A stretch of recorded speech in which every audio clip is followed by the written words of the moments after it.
Last time on Femme Queen Crazy Sexy Cool. So, I have this question. When do you think it's time to leave ballroom as a woman of trans experience? You know, when you don't know what life is going to be, you stay to what you know, what is comfortable for you. And ballroom has been a space for me that I've navigated since I was 13, 14 years old, and I have never really decided to take a break and focus on my woman. It feels So good that's a why lot we of even times when you feel get so around like your great. sisters that, you know, Yes. people that you have a commonality Yes. with that can have fun outside of the scene. Because when we're in this scene, we're in competition mode. And sometimes we don't get to know those girls Yeah. on a different level. Yeah. And for me, that's what I think is the strongest between our connection, that we don't always agree on everything, but we're adult enough to talk about it and move forward. And I don't Yes. think that certain friendships are able to do that. Well, before all we get love. into topics, I just want to mention that we got Marty Cummins. Oh my gosh, And Yes. Peppermint, we taking it back. RuPaul Drag Race. Yes. Well, they have surpassed that now. Like they're doing big things. It's so great to be here. I'm excited. I was really chuckling. Oh, sorry. Go, bitch. I was chuckling. Team Cardi. It's okay. I love you. I was like, it's getting hot over here. And then We got to see your new movie that's coming out. And it was amazing. It was so inspiring. sisterhood is easy to find if you find somebody that you could click with, but like if you need something or if you just need advice and you're embarrassed to ask, or you know you're also in this position where you don't want to look like you don't have it together. We had a group of like 2 or 3 of us, and then slowly it added on, and we would bring younger girls in. Look Do at your that camera job. and tell them exactly Do- what we should Off and do your job. What are you doing, Democrats? You're complicit. You're complicit in having Black and brown families attacked by ICE. You're complicit in immigrants who are being detained and kidnapped and ripped away from their family. Showing up at a rally is not enough. You can stop what is happening. Let's Girl! God! Team Party. I'm Team Party. So we need to get out and we need to mobilize. But there's a dissonance, and I want to just keep it here for a minute on politics. What do we do to encourage people who have either been thought betrayed by politics or just bored of politics as a whole? What do Okay. we do? I think we need to think of people, our politicians and our elected officials. We have to remember that these are not just people that we go push one button and then they make life better for us. We have to hold them accountable. Like they work for us, and they're not going to come to us and ask us, what do you want us to do? We just have to constantly be like, you're not doing it right. Change how you're doing it, or you're out. At my shows, I also know people need an escape, so they have joy. So I'll get up there and I'll be just real stupid, you know, and do my little thing and be silly and. So you doing that sitting thing, and I was like, Oh, girl, okay. How? I got a bad bag. Have these children.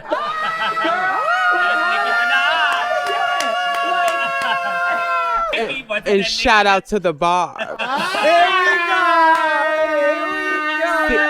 I told you they be secretly barred.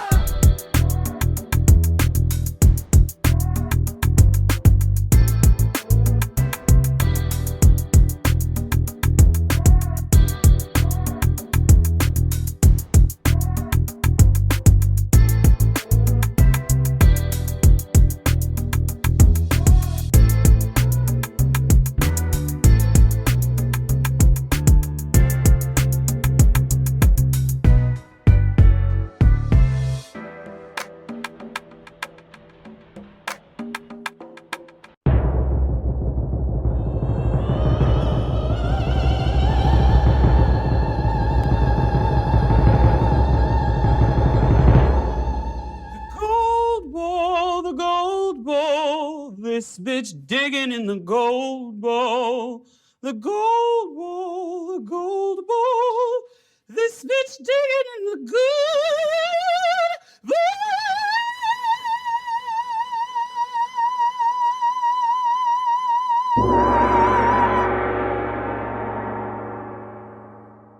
And we're back with the Gold Bowl, where my fellow Cancer will be asked. I knew you had to be a Cancer that in and out. They talk about me for being a little kooky, but you see, we all are. It's okay, people. It's nothing wrong with being kooky. Wild. It's nothing wrong with being wrong with that. kooky. We are amazing. So you pick 3 questions. 3? Okay. Yeah, and if you don't answer them, then you drink your water, I guess. Okay, I'm nervous.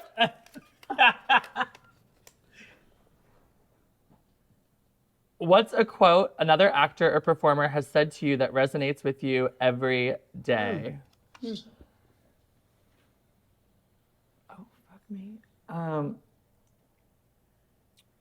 don't know if it's about acting, but so when I'm like really cancers, when I'm really like in my cancers, we get in our feelings. We get in our like and take everything so personally. Yes. Like everything is you look at me the wrong way on the street and I'm like, what did I do? Like I take everything so personally. And so something that calms me, like I have really bad anxiety and I have really bad stage fright, and I don't think people realize that, because like my job is to be on stage every single night, but I have like really bad stage fright and really, really bad anxiety, and it can be like crippling sometimes. And it's really, I'm cancer, I'm about to cry. So one of the things that centers me is videos of Maya Angelou speaking. And there's this one video in particular where she's during Super Soul Sunday with Oprah. And this is whenever I'm like in my feelings, like I watch this video at least 3 or 4 times a week. I'm not even kidding. I have it like saved in my favorites on my phone. She's talking to Oprah, and she says this thing. She's like reading a passage, talking about this passage from a book that her minister told her to read. And she says, God loves me. And the minister said, read it again. And she said, God loves me. And he said, no, read it again. And she goes, God loves me.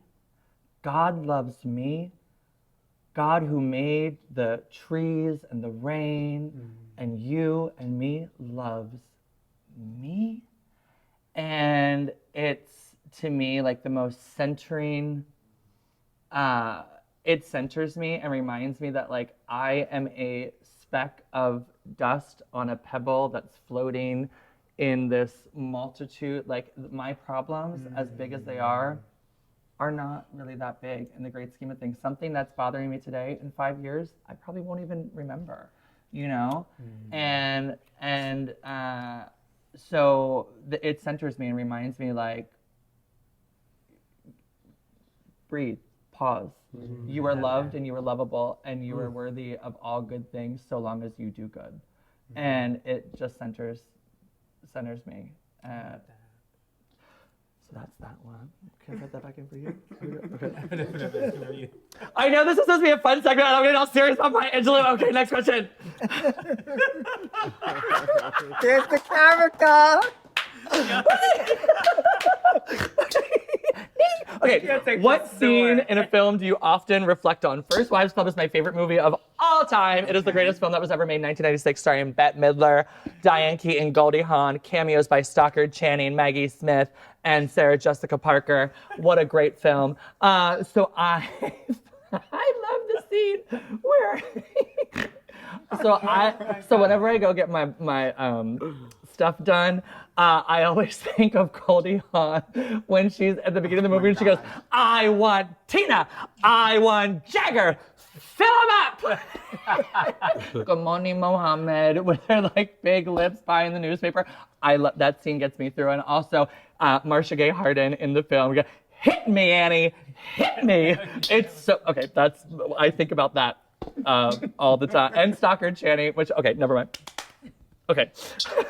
I love it. I love that movie so much. But you know, Stockard Channing, have you seen the movie? Stockard Channing has like 2 lines in the film. But the best thing is she's in her fur coat and she's got her drink and her cigarette. And she's about to, you know, I don't want to give the film away, but she's only in it for 4 minutes for a reason. The beginning. And there's this girl across the window with her high pony, and she's on the treadmill, just, and Stockard Channing goes, and that's it. And it's so good. Okay, let's see what this one is. Oh, there wasn't anything like too. What's the question? That's like a boring question. Not a boring question. It would be a boring. It would be a boring answer because we've already talked about. we don't We already write covered. them It's talk about. It's talk about an experience from the documentary. We already covered that. We already covered that. So that one doesn't count. Okay, Because we already next talked one. about it. Okay. You're weakening the goal, but What's your relationship with RuPaul? I wasn't on Drag Race, so I can't answer that. Okay. She doesn't want me. Okay. Okay. That. I can't do that.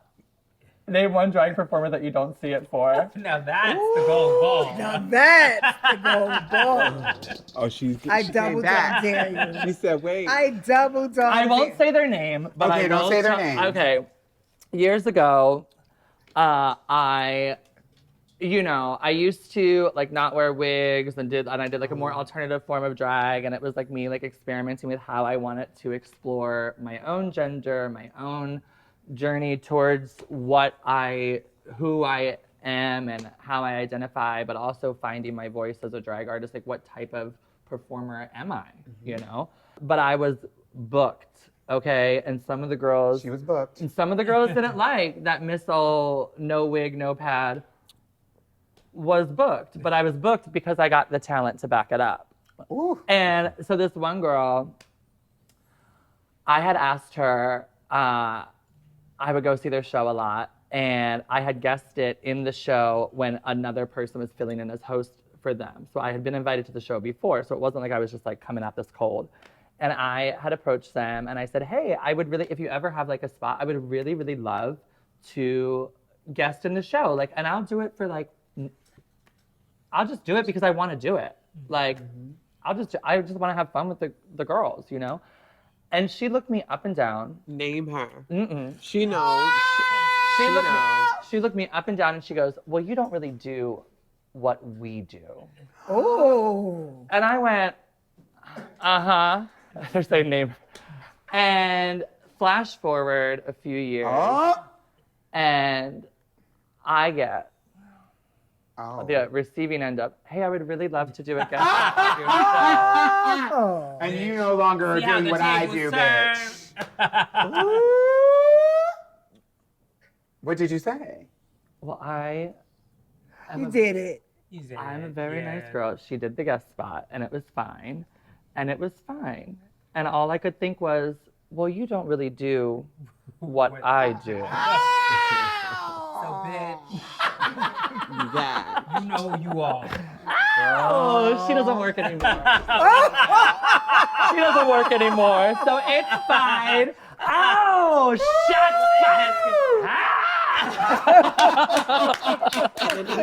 she doesn't work. Oh my God, Oh, it's been my. so fun. It's That's been a so- shady question. Type shit. Don't forget, like, comment, and subscribe. You're watching Femme Queen Crazy Sexy Cool.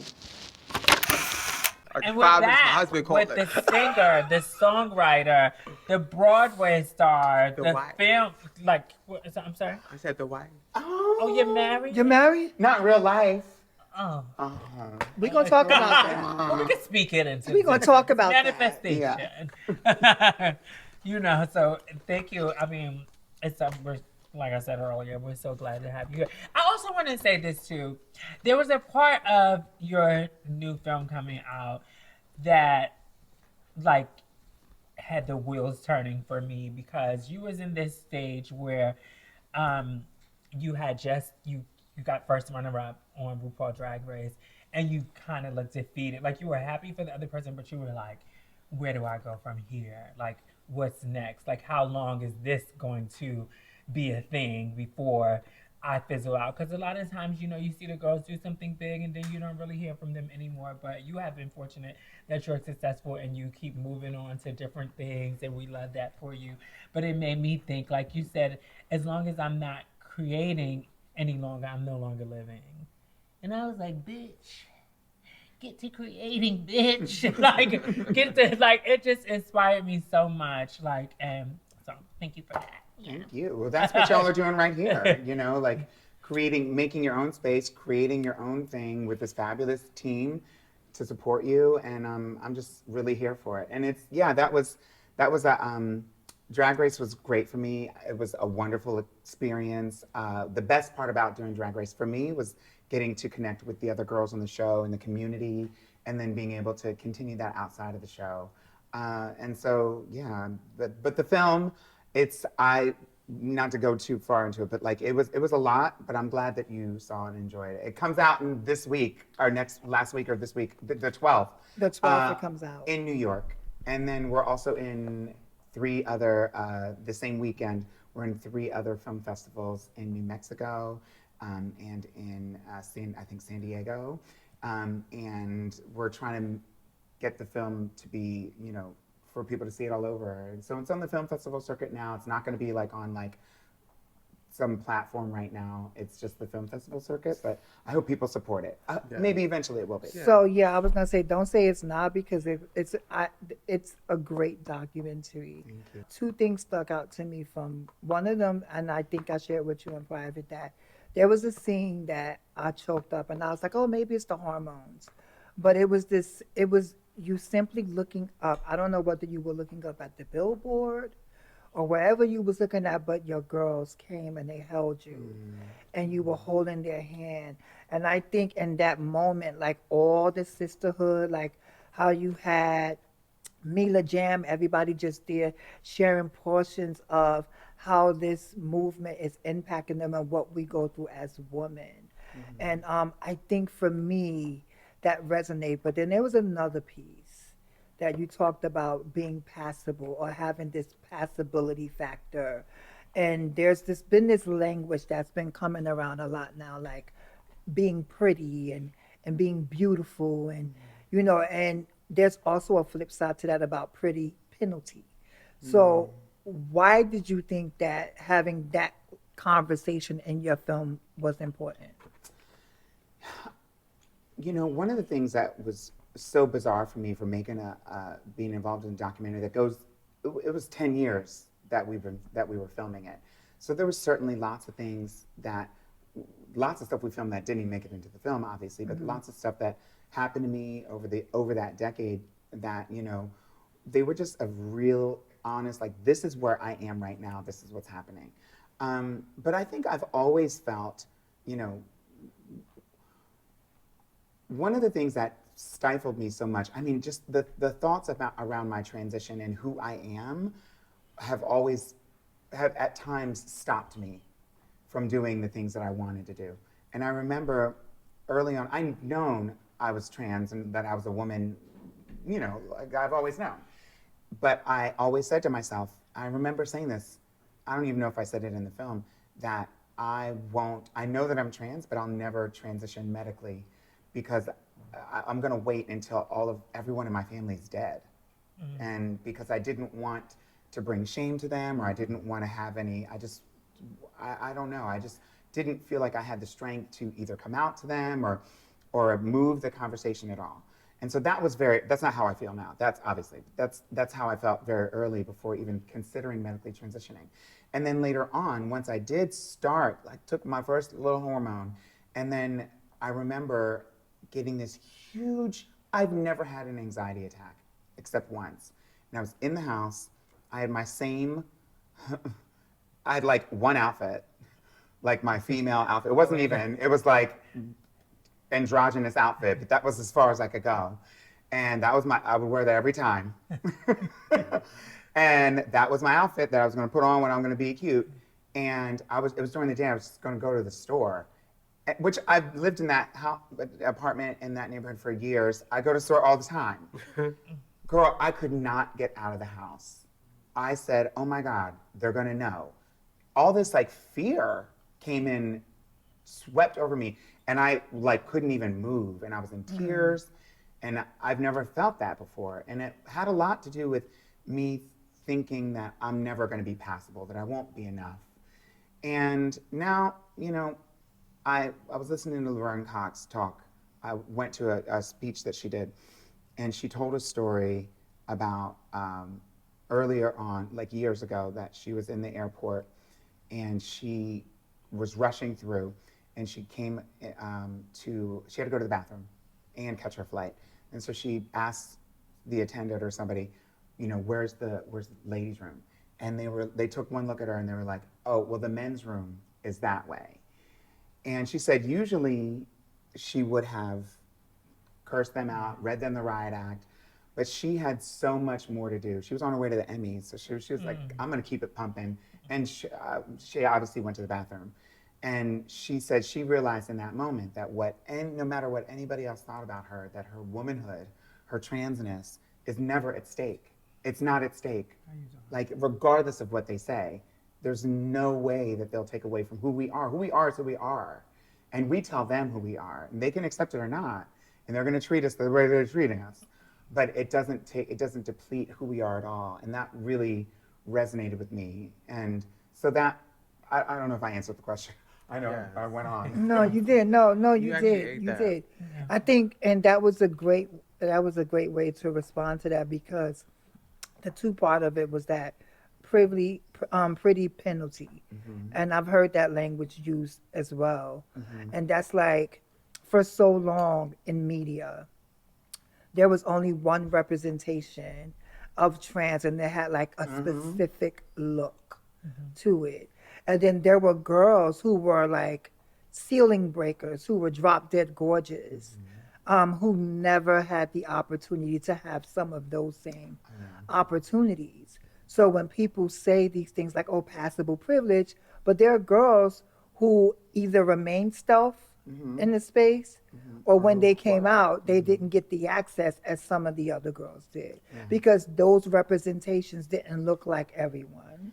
Because at one point, if you couldn't tell, it wasn't a story. Like, it was like, they felt like if you didn't look like what trans was What supposed meant to them. Yeah. Right. Then To them. there wasn't a story. Like, That's exactly what I was about to say. Like, I have a good girlfriend who's also featured in the film, Tracy Set, who talked about this, right.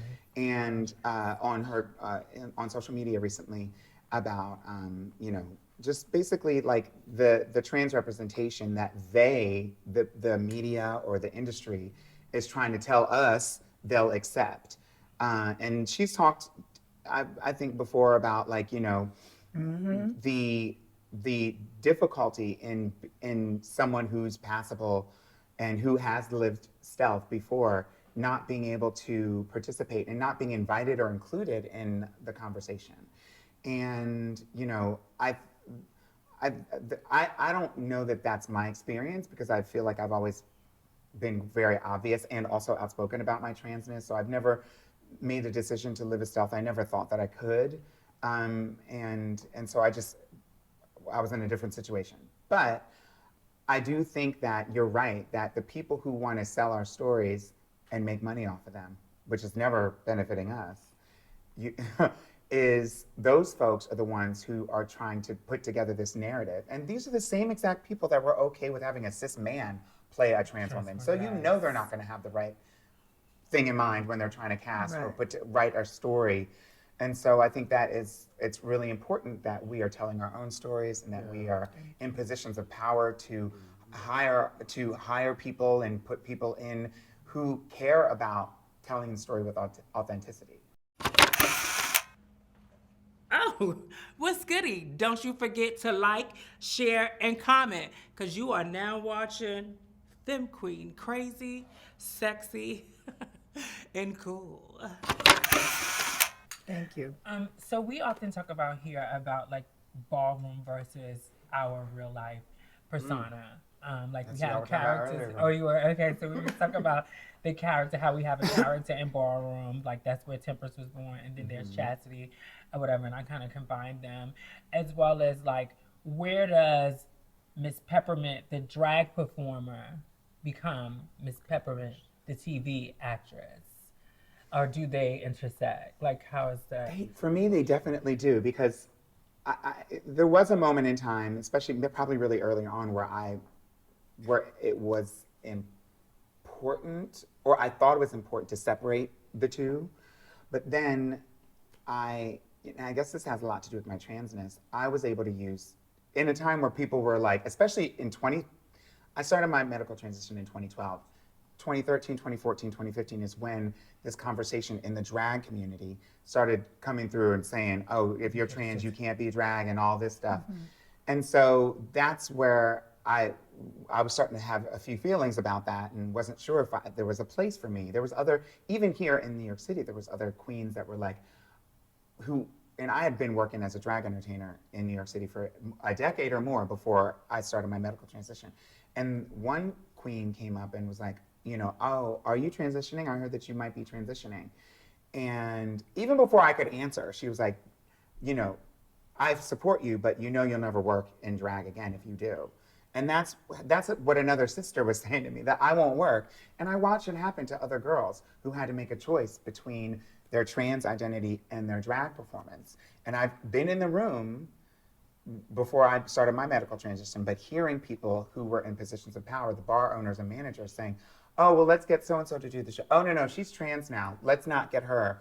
And suddenly that's fucking with the girls' coins. Do you know what I mean? And really sending a terrible message. That must be a that's state thing or something. Because in the South, the It's girls upstate. was It's baby, north. the Starches, the Raquels, the Jasmine Bonets, Yeah, and and those are the girls I seen who were listen, doing. who is running those places in the South? Well, That's they black was, folks yeah, that are running right, in the South. right. Up in New York, it's the white white folks that are folks. in charge and Right, bringing the, right. I've the always girls in. noticed that. Yeah, okay. Because For the most part. the minute you said that, I started to think about like Jasmine Van Wells and a lot of girls who are There actually are. trans women Yeah. who still do drag. Like, so when we have this conversation around if you medically transition, are you able to still perform drag? Because when I came up, those were only the two careers you could have, was either a drag performer or a sex worker. So I grew up watching girls like Brenda Continental perform, like seeing the girls from ballroom actually perform on stage at Two Potato and these little bars and making money.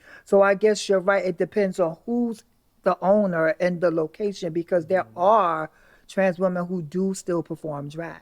And for me, drag really provided a cover for me to transition in a time where I didn't feel safe in my own community. If the other girls are being like, you ain't gonna work, well then shit, bitch, I ain't gonna tell you shit.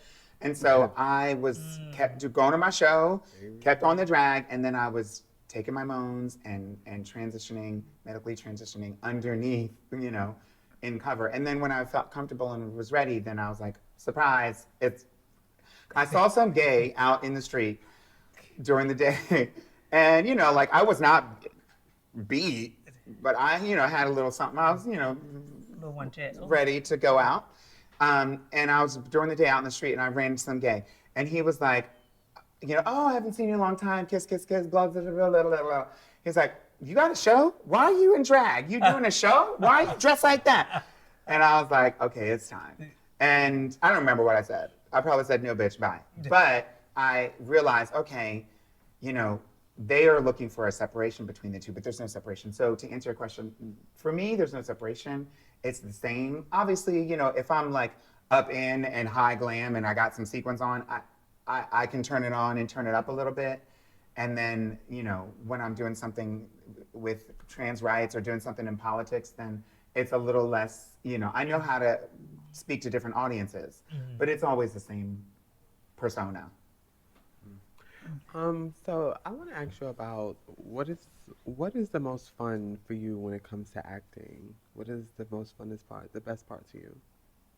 I wish that I could meld the world of live stage performance, like Broadway, with film and television, because there are things that I love about the craft, and there's different things that I like about each. But in terms of film and television, the thing that I love about film and television is that your performance is immortalized.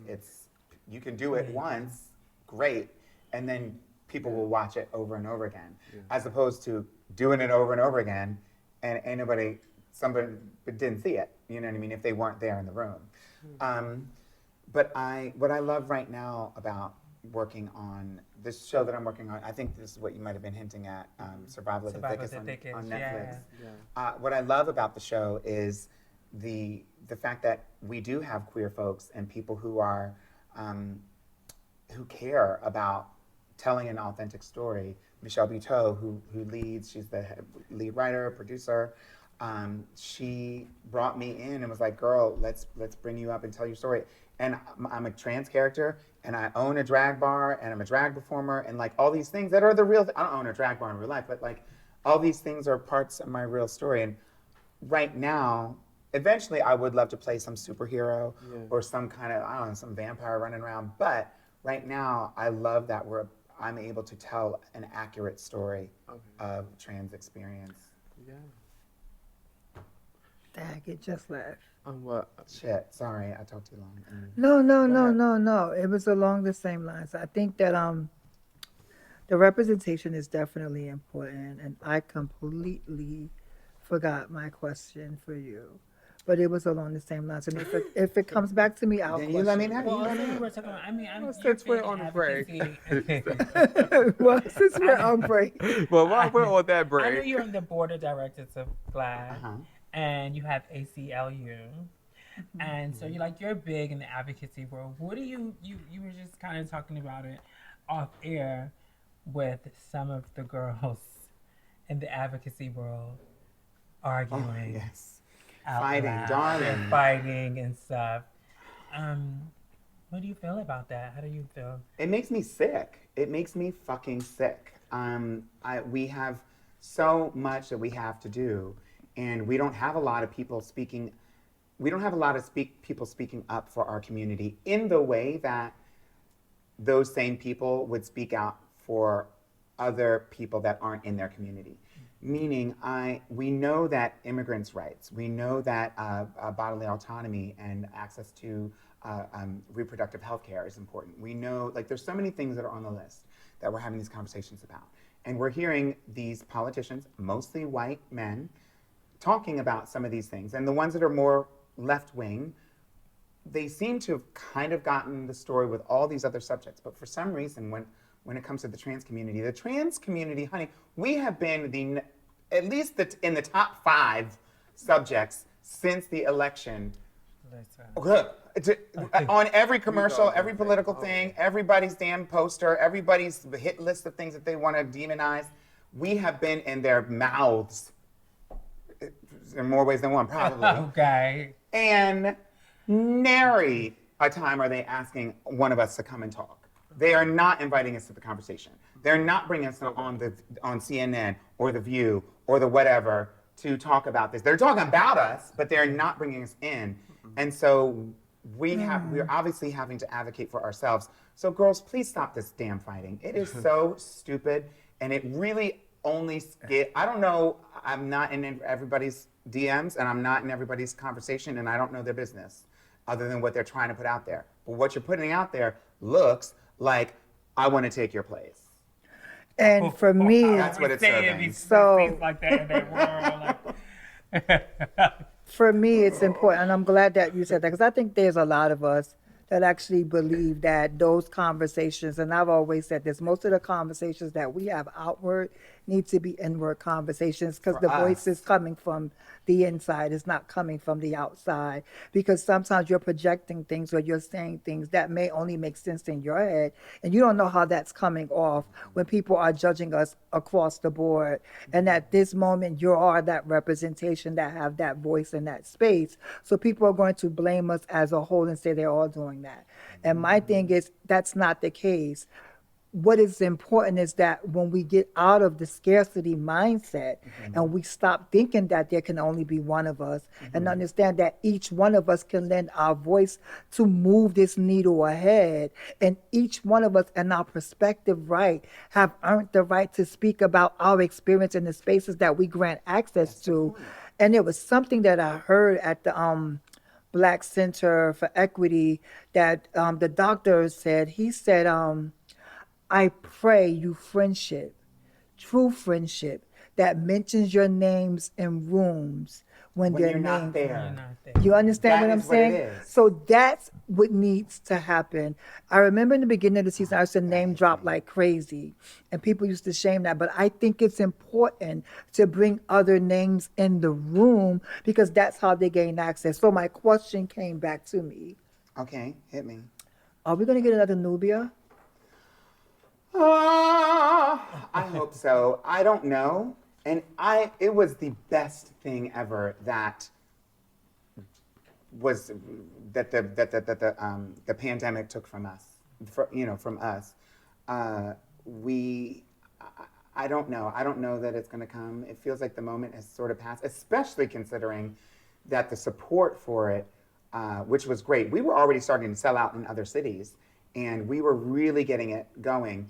But I think the support now and the way that the rest of the world and the rest of this country is talking about Black folks and queer folks and Black queer folks is it puts us in a situation. However, we might need it. We might need to do that.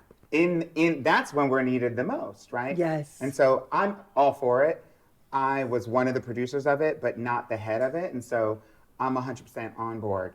Bob the drag queen, we need a Nubia. Yeah. I want to get into your love life. How was your love life? Oh my gosh. They wrapping us up. No, we'll go to the We'll go to the go We'll boy. go to the go after What's this. the question? Okay, well, yeah, hit me. No, so yeah, what is it like? Because you were talking about, even Mary, on your movie, you were talking about, yeah. you know, Oh, and in the the guy was film. like, do you think they know who you are? And some of you like, okay, bitch, fuck it, let's not talk about it no more. I keep it private. I do. I'm not married. I played it on TV, thank God, and I was really happy to be able to talk about like being partnered as a trans person and showing that. And I think that's like ultimately what people need to see. People do need to see us in relationships. People need, just like you said, that people need to hear other names being spoken in the room when we're not there. People need to see how other people love us and how they care for us and what they're willing to sacrifice for us, even when we're not there.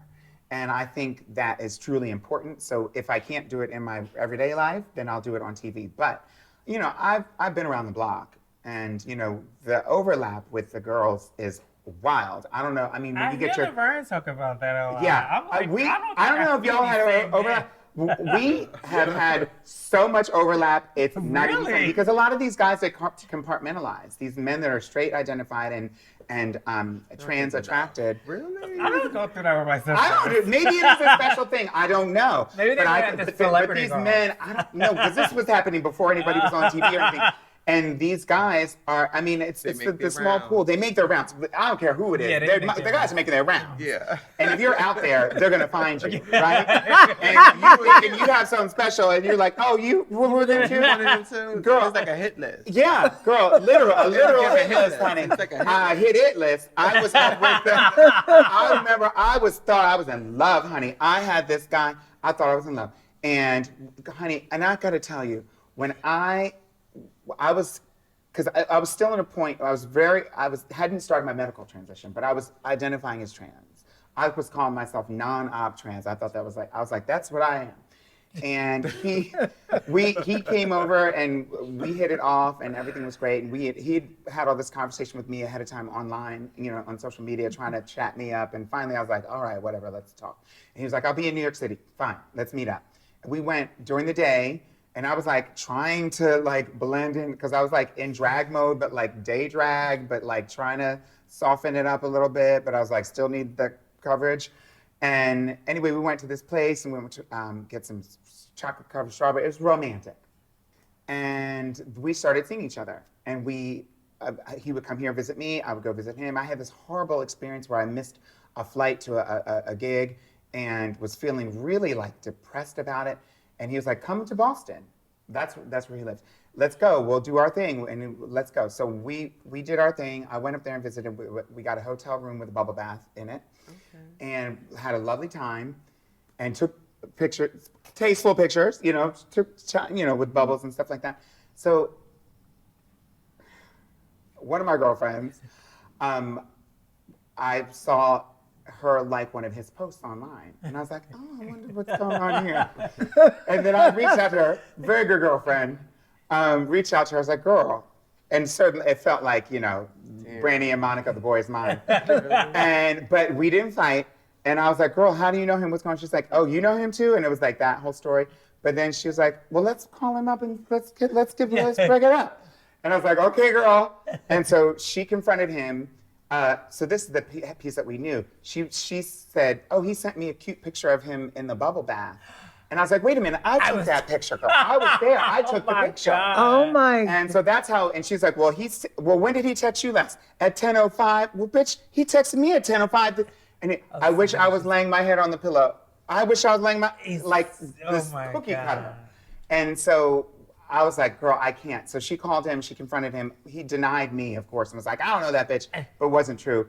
And so that's when I learned the importance of sisterhood over these men who are nothing. They're not shit. They're trash. But their overlap is real. I've had a lot of experiences, and I think that I'm really grateful for the communication that I have with my girlfriends, with this particular group of girls, because we're able to say, okay, I'm going on a date with this guy. Anybody? Y'all? No? And so I am single, to answer your question. There's somebody that I've been, dealing with for now a decade, believe it or not. Yes. Yeah. And I keep it on wraps because I want to be so generous with everything else in my life. I mean, girl, this film, I had a film crew in my house. You in my bathroom, you're in my bedroom, you're in my kitchen, you're watching me with no hair and no clothes on. I'm gonna keep a few things. So my family, like my relatives, and my love life, which is like not really that poppin'. I try to keep I'm the same. on wraps. I'm the same. Yeah, I'm Keep sitting certain here. I things just want to say private. this real quick because I was sitting here looking at your hair, and your hair looks really nice. So I just want to shout out Little Kim and Sterling for coming in at the last minute and filling in for us, and Little Kim doing our hair and Sterling doing our mug. It's sitting. Yes, the Shout out ladies to are you. pressed. What happened? Let me stop. I was about to be shady. No, I'm kidding. What I was you would gonna never say, do that. We're key later. What? I said we're key later. Like, So we're gonna be back with it. We're gonna take a break and we're gonna come back in the Gold Bowl and get more in your business. Hey, you. Don't forget to like, subscribe, and share. You're watching Femme Queen Crazy Sexy Cool.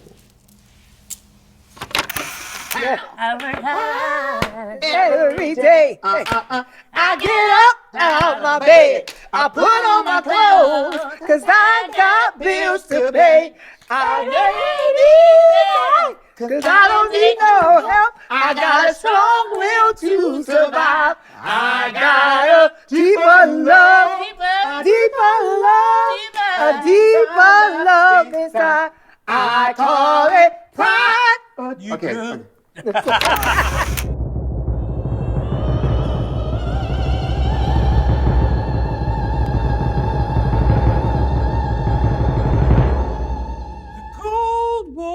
The gold bowl, this bitch digging in the gold bowl. The gold bowl, the gold bowl, this bitch digging in the good bowl.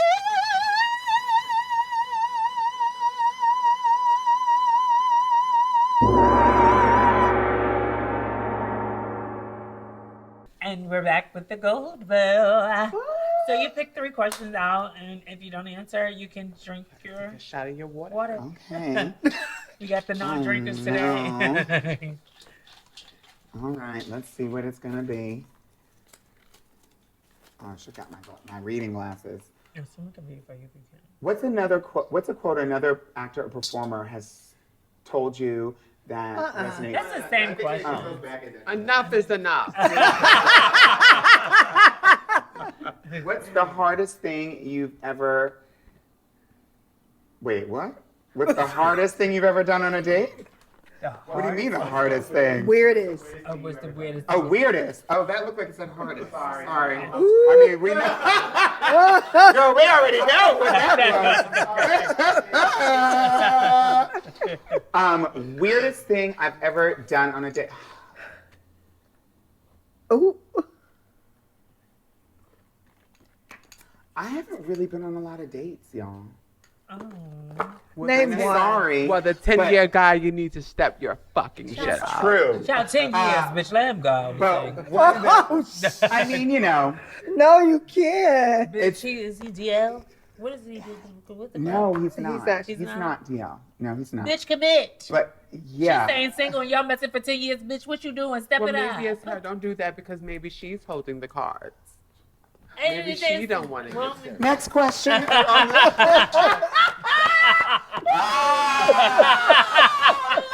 That was getting hot. No, there is a piece to it where being like a public person, I don't want to, you know, be putting everything out there because, you know, honey, I have watched the girls be putting their man Yes, on the and gram, and then the girls are sneaking in yes, 'cause and you talking make in their because stock you like go up, there- honey. there's that Yeah, you scarcity put your model bid there. out. It's the bid. There's one man It's who's the bid. treating somebody nice. Yes, let if me you let going me after- go That's get up true. on him. So It's called a bid. They call that a bid. That's they're placing their bids, Placing darling. their bids. Placing their bids. Who's that? You got the highest. Who's that? What? What's my relationship with RuPaul like? What's cool? Why did you say cool? That means cool. That was a cool question. Oh, sorry. Okay. That's the name of the damn show, bitch. What's my relationship? I don't really have a relationship with RuPaul. Really? Yeah, I was shocked, not shocked, but the big surprise is, or the big piece I think a lot of people don't get when they're watching the show, is that it's a TV show. And so like what they see is there's so much more that goes on that people don't see. And one of the things that is, you know, the experiences of, it looks like we're just sitting around our room or whatever, but it's like a set.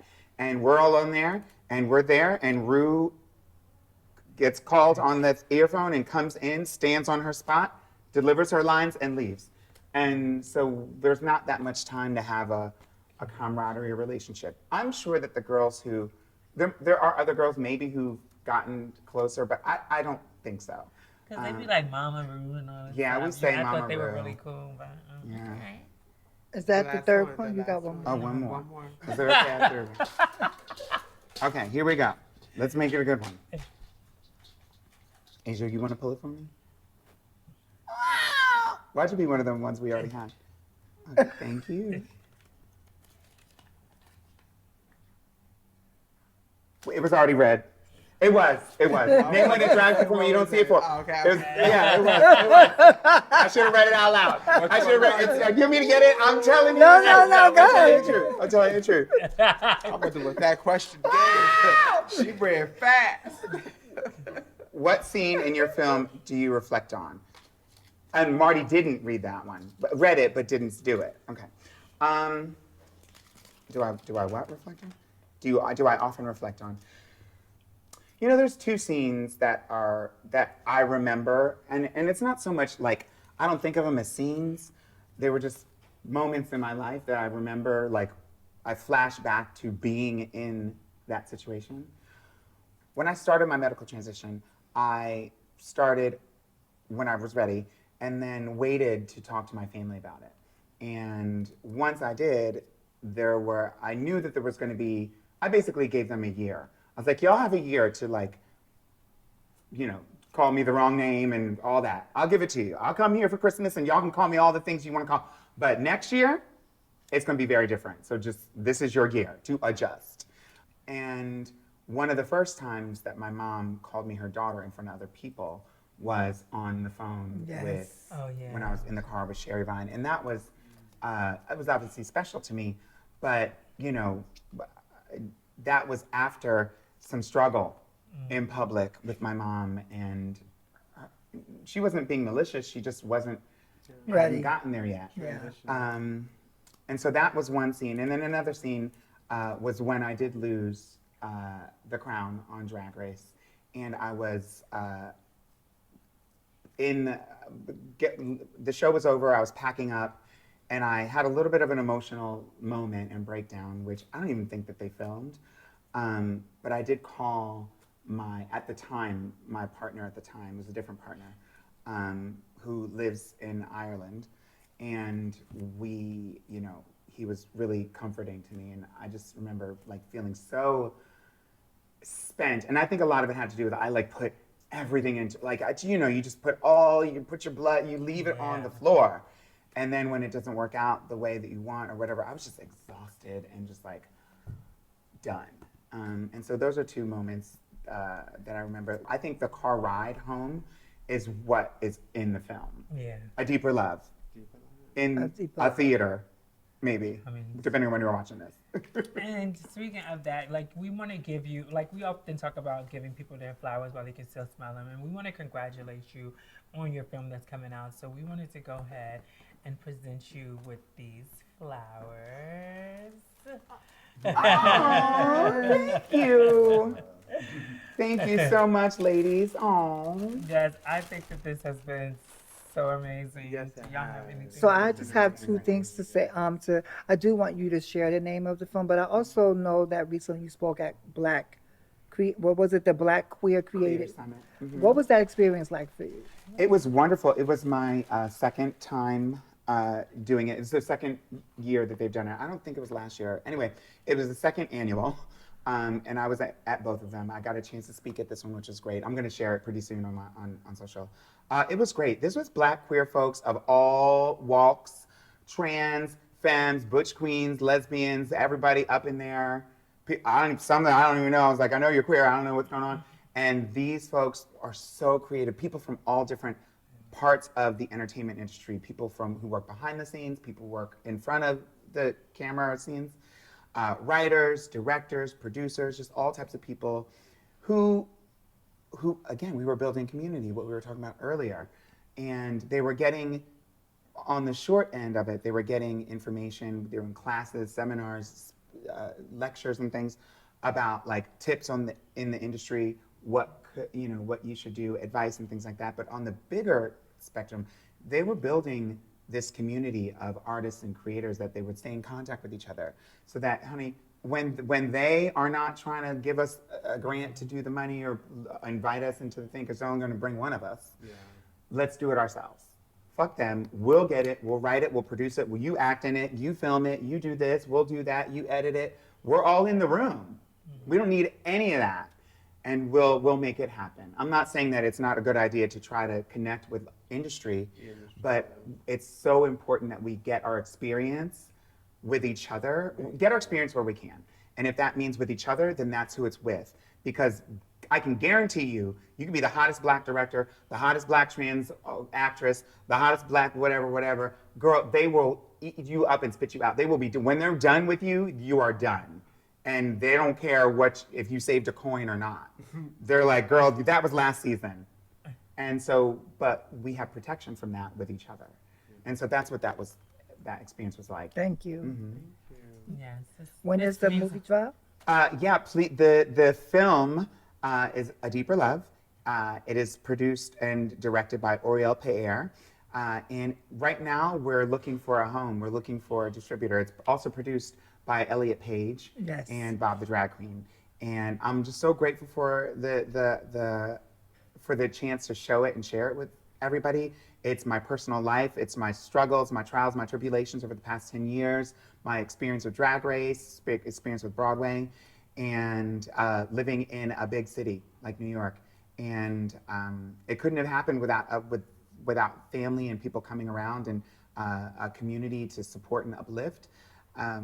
So please check it out. If you go to, I think, A Deeper Love Film, that's the name of the film, A Deeper Love Film, you go to the website or follow them on social media and you'll get a chance to see where they're gonna be. Right now it's showing sort of one at a time at all the different film festivals making the rounds. And so they'll have on the website what the schedule is. And then eventually it might be on a Netflix, well, probably not Hulu. I'm seeing for Disney, whatever. It'll be somewhere where everybody can access it, but the thing that would make that the most possible is for everybody to talk about it and say how excited they will be to see it. And then that sends a message to everybody else that this is something that we should support. Well, this has been amazing. Yes, it has. I'm hoping that we get to work together one day.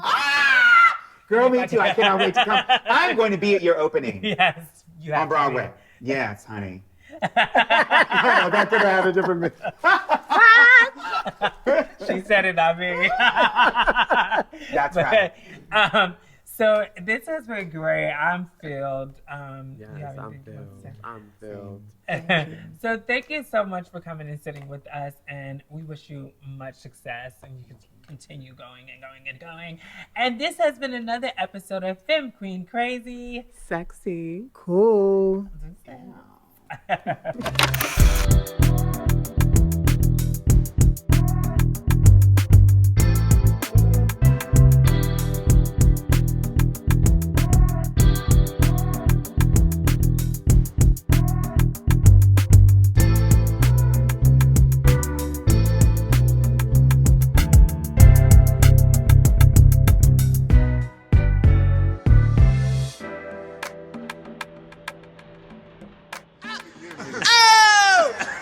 Shout out to everybody. I had fun. I gotta be good.